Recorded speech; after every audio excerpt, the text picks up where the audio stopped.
This is Brooke Goodfellow, and I did my book reading on the book Make It Stick: The Science of Successful Learning, which was written by Peter Brown, Henry Riediger III, and Mark McDaniel. The three pictures I have here on this slide. And Peter Brown, he is a writer and novelist in St. Paul, Minnesota. Henry L. Roediger III is a university professor of psychology at Washington University in St. Louis. And also Mark A. McDaniel is a professor of psychology and director of the Center for Integration Research on Cognition, Learning, and Education at Washington University in St. Louis. So they have a lot of great qualities that they were able to bring together to make this book. Make It Stick is one of those books that I wish I had read before I started college, but it is useful and gave a lot of insight of how I can help future students, because it talks about how we as people learn and what ways we learn that are not so good and other ways that help us retain the information that we need. So it uses a lot of research that's been done to help prove their point.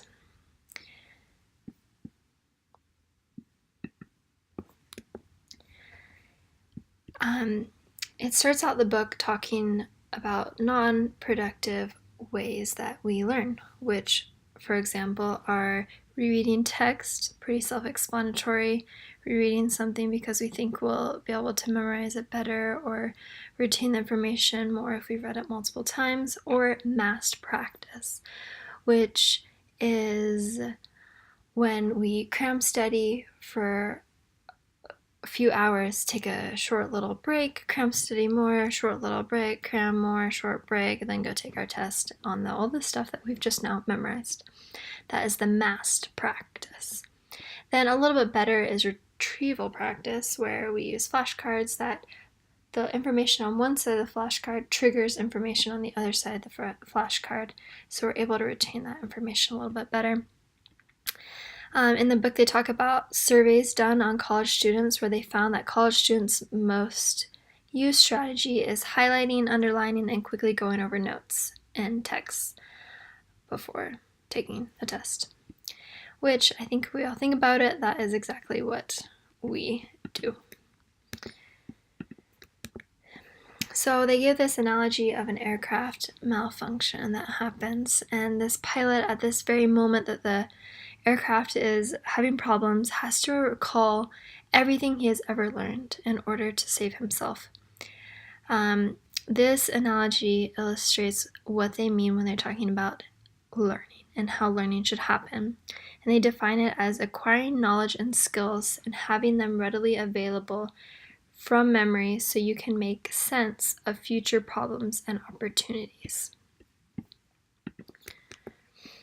So they go on to say that learning requires three main things. First, memory. So what we've learned is still there later when we need to use it. Second, we need to keep learning and remembering all of our lives. It is a continuous process, and we need to always be doing it, and it will be an advantage to us in our lives if we can recall on past things we've learned. And then third, learning is an acquired skill. So it goes on, and the most effective strategies are often counterintuitive. So it's something that we can learn. It's not something that we are born with, naturally able to just learn everything around us. We have to take the time and acquire this skill. I like this quote: learning is deeper and more durable when it's effortful learning. That is easy is like writing in sand, here today and gone tomorrow. So we don't want the learning to be like writing in sand. We want it to stick with us. And so the rest of this book focuses on making it more effortful.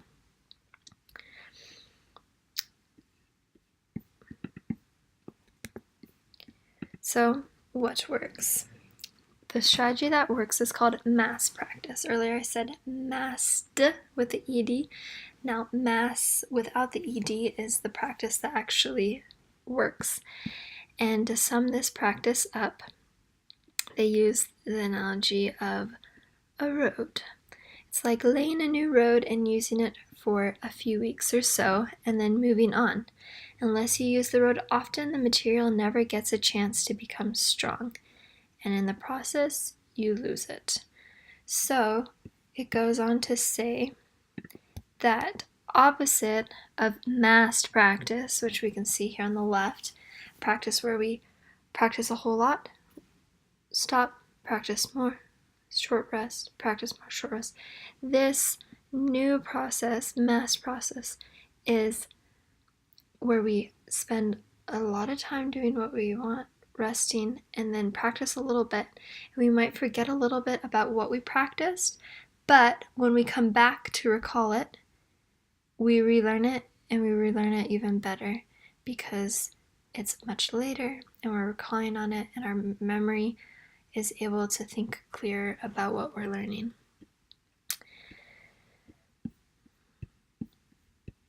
Long-lasting learning means two things. First, we have to put new material from short-term memory into long-term memory. We must anchor it there securely, is one of the quotes the book had. And the second thing is we must associate it with a variety of cues that will help us recall the material later.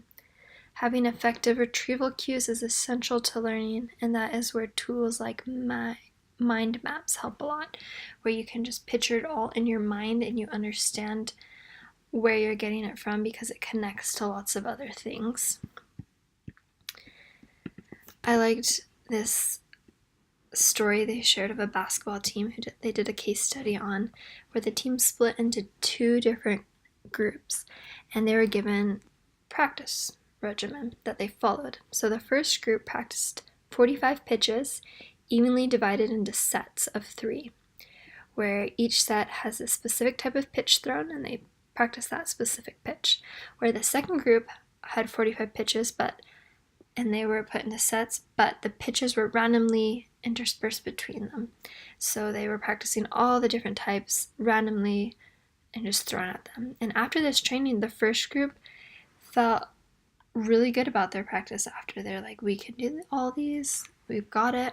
The second group felt like they were not developing the skill properly, didn't really feel confident in their ability, but when it came to the final performance test, the second group performed far better than the first group. And there's two really important things that we can take from this story. First, that our judgment of what learning strategies work best for us are often mistaken. We don't realize that practicing the same skill over and over and over again in a short period of time and conquering it in that little bit of time isn't going to help us in the long run when all these different things are thrown at us, because it's not in a legit situation where we can apply it. The last thing I wanted to talk about is how we can apply this as teachers. It said that it is a common statement that every kid is different and the learning style has to be specific to that kid, and we need to cater to that student's needs.